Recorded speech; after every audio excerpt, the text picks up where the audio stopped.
People are finding out how long COVID-19 can linger, even after a person is no longer contagious. The health experts are worried another public health crisis is on the way, a health crisis driven by COVID long haulers. Maher Kawash explains what that means and what doctors are doing to help in this special report.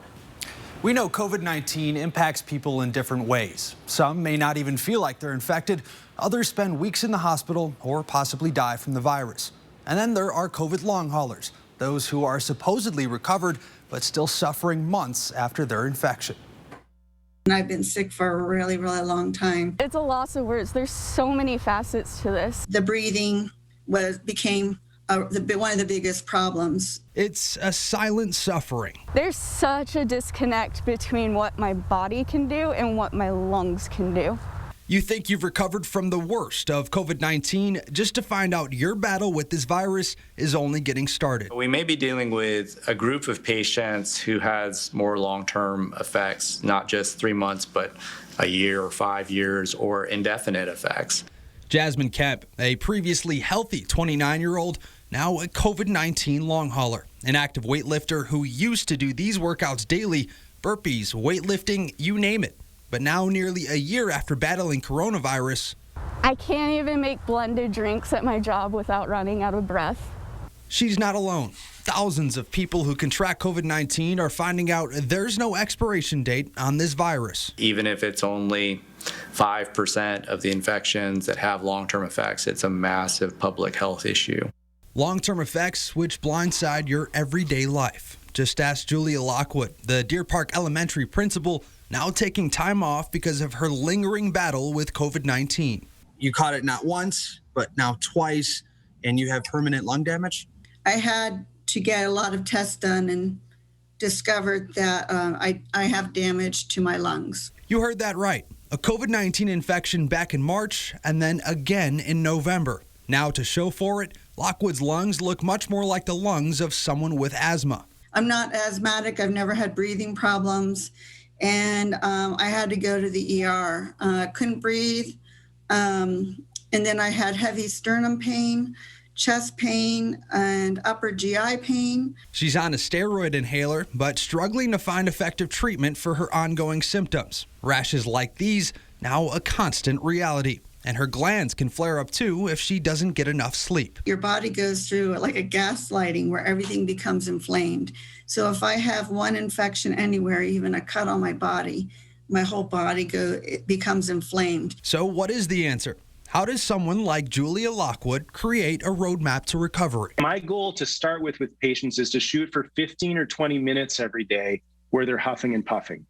And I don't care if they split that up into little chunks of 5 minutes here and 5 minutes there. Dr. Arthurs helps patients with breathing problems every single day. And he says long-term lung damage from viral infections is nothing new. Patients who used to have H1N1 or pneumonia sometimes battle for years or even decades before getting somewhat close to their old self. Lockwood used to run marathons.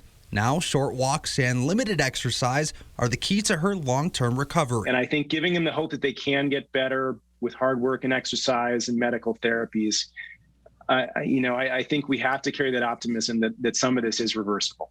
That optimism is what Lockwood, Kemp, and other long haulers are holding on to, especially with such an uncertain road to recovery still ahead. That's the scary part because we don't know if it's ever going to end. I don't know when I'll be able to exercise again or take a long walk. But first things first, I want the symptoms just to not interfere with my life. Then there are other types of COVID long haulers, those who recovered from the virus but are dealing with a different type of silent suffering. Like when I eat anything, it essentially just tastes like absolutely nothing. Ryan Kroffel hasn't been able to taste or smell anything for 7 weeks. He tried everything, literally everything, like taking a bite out of a raw onion. And then even poured up a shot of alcohol. Let's try Crown.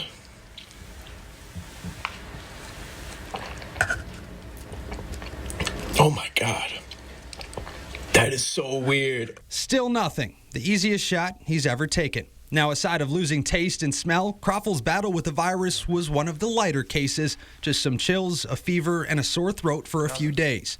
But now he and many others may have to wait months before getting their senses back thanks to COVID-19. Extremely frustrating, as well as the fact that this has gone on for over a month now. 3 people, 3 different cases of coronavirus, and now 3 separate paths to recovery. For folks out there that think, well, this is just the flu, or like the flu, it's not. It's just not. Tonight, we try to lean back on hope. Oh my God. Hope for our neighbors to recover from this cruel virus.